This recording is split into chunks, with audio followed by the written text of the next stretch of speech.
Welcome once again to Lehto's Law. Here's Steve Lehto.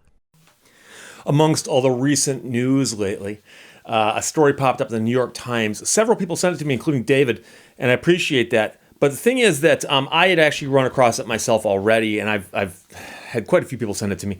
But it's about the people who are attempting to cash in on recent news events, and it turns out that it came back to bite them. So Jack Nikas wrote the article for the New York Times. It was published on March 14th. And on March 1st, two guys named Matt and Noah set out in a silver SUV to pick up some hand sanitizer. They drove around Chattanooga, where they hit a Dollar Tree, a Walmart, a Staples, and a Home Depot. And at each store, they bought all of it.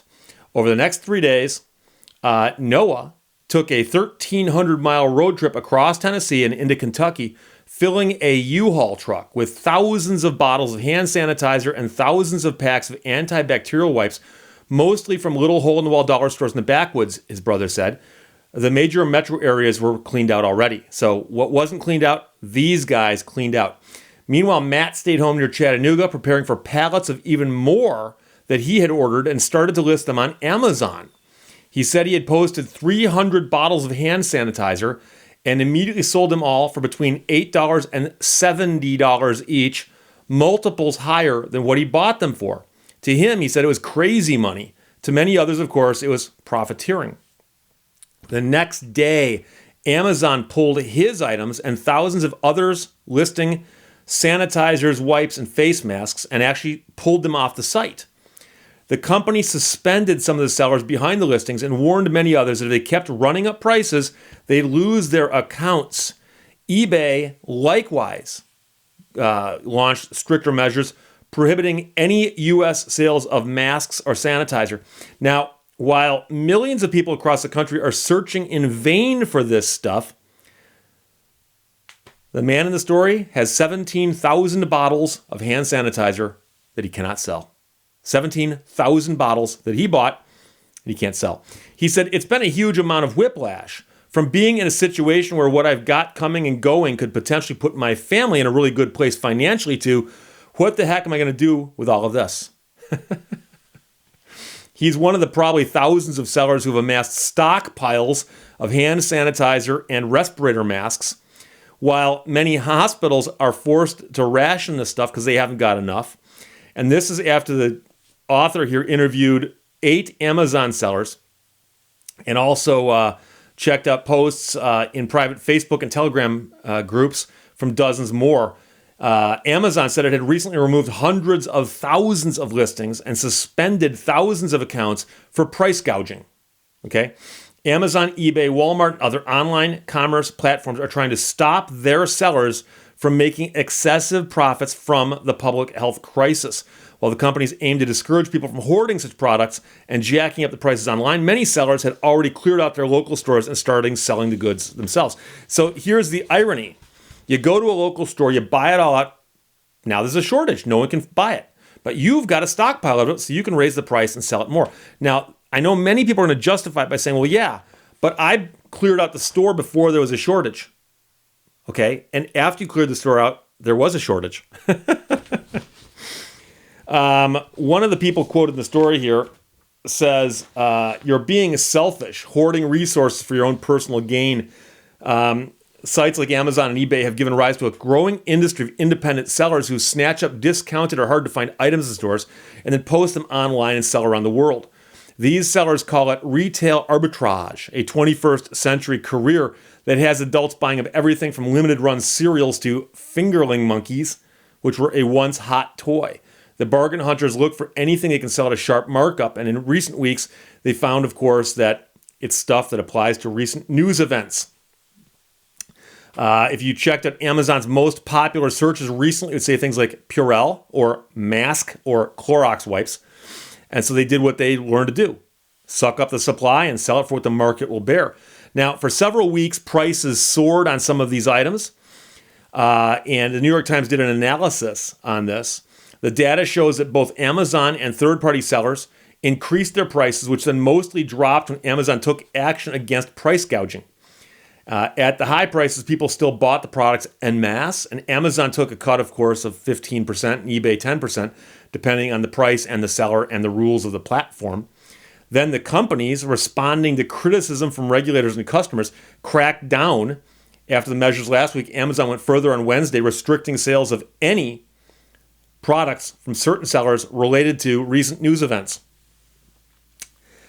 Amazon said in a statement, price gouging is a clear violation of our policies, unethical, and in some areas illegal. We'll get to that. In addition to terminating these third-party accounts, we welcome the opportunity to work directly with states' attorneys general to prosecute bad actors. One of the people in the story I talked about at the top is a former Air Force technical sergeant. Said he started selling on Amazon in 2015, and he developed into a six-figure career by selling Nike shoes and pet toys and simply following the trends that he saw when looking at the site. This is the hand motion for trends that change. They come and go. In early February, as headlines announced the recent events, at the top I referred to them as Matt and Noah. Noah spotted a chance to capitalize. A nearby liquidation firm was selling 2,000 packs of stuff left over from a defunct company, which each containing 50 face masks, 4 small bottles of hand sanitizer, and a thermometer. Price was $5 a pack. He talked them down to $3.50. He quickly sold all 2,000 of them, pricing them between $40 and $50 each, and sometimes higher. He declined to disclose how much money he made, but he said it was substantial. And that, of course, got him thinking, what else could he do? So he saw the panicked public starting to pounce on sanitizer and wipes. So he and his brother set out to shop up while other people were doing the same thing. One Amazon seller in central Pennsylvania said he and a friend had driven around Ohio buying about 10,000 masks from stores. He used coupons to buy packs of 10, and then he resold them for a huge markup. After Amazon's cut and other costs, he said he made about a $25,000 profit on that one little project. Now, the problem, of course, is he has 500 packs of antibacterial wipes that Amazon won't let him sell for $19 each, which he'd bought for $3 each. Meanwhile, another guy who's a truck driver from Ohio who spoke on the condition of relative anonymity, because his name is Eric, said he feared Amazon would retaliate if he spoke out, but he had also collected about 10,000 masks at stores. He bought each 10-pack for $20 and was selling them for $80 each, though some he priced at $125. He says at $125 a box, they're still selling. It's mind-blowing. He says he may have made $35,000 to $40,000 in profits. Now he has 1,000 more masks on order, but he's not sure what he can do with them because Amazon, he says, has been vague about whether or not he can sell them. To regulators and many others, the sellers are sitting on a stockpile of medical supplies during a pandemic.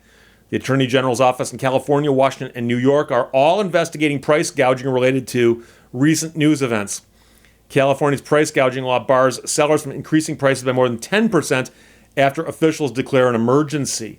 And I'm going to tell you right now that many states have not necessarily laws involving emergencies, but in Michigan, for instance, there's a thing called the Consumer Protection Act that says it's unlawful to charge a price grossly in excess of the value of the goods at the time.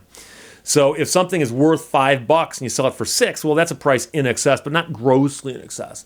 And most of the case law prior to that would often say that it's got to be a multiplier, meaning you buy it for $5 normally, but it's being sold for $15. That's grossly in excess. But the problem is the Michigan Consumer Protection Act was largely struck down by the Michigan Supreme Court. It's still possible that the Attorney General in Michigan can step in and use portions of it if they wanted to, but the problem, of course, is whether they're going to do it or not.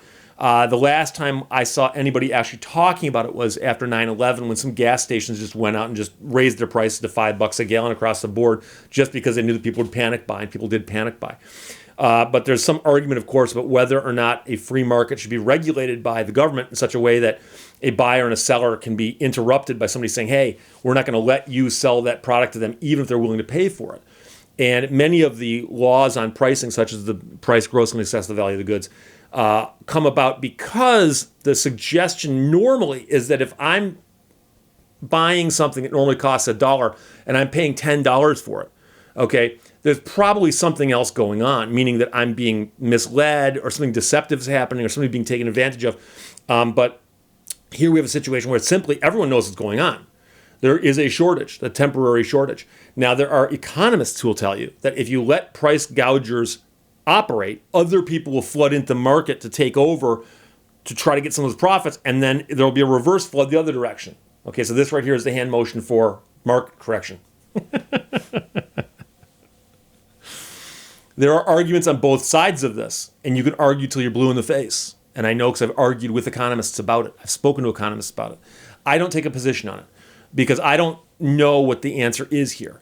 I do believe that if somebody has a diminished mental capacity and you sell them something for $1,000 that normally you could sell for $10 in an arm's length transaction, yeah, that's obviously something that the laws should work in a way to protect the people who can't necessarily protect themselves. But in a situation like this, I don't have a lot of sympathy for the guys who went out and bought 17,000 items and now they can't sell them. Because one of the reasons that there is an artificially high price is that there's a shortage because people are hoarding. You. So that's the risk you take. All of the rules that are now coming back to haunt you and bite you were there all along. It's always been the rules of these platforms that they are not going to allow price gouging under certain circumstances. And right now we are in certain circumstances. So there you go. So that's the story from the New York Times. These are interesting times we live in. And once and again, I'm going to mention to you, I apologize. This is not anything from the news. This is a subconjunctival hemorrhage, which will get better, or so they tell me. Someday. Questions, comments, put them below. Let's talk to you later. Bye-bye. Thank you for watching Lehto's Law. All the leaves are brown and the sky is gray.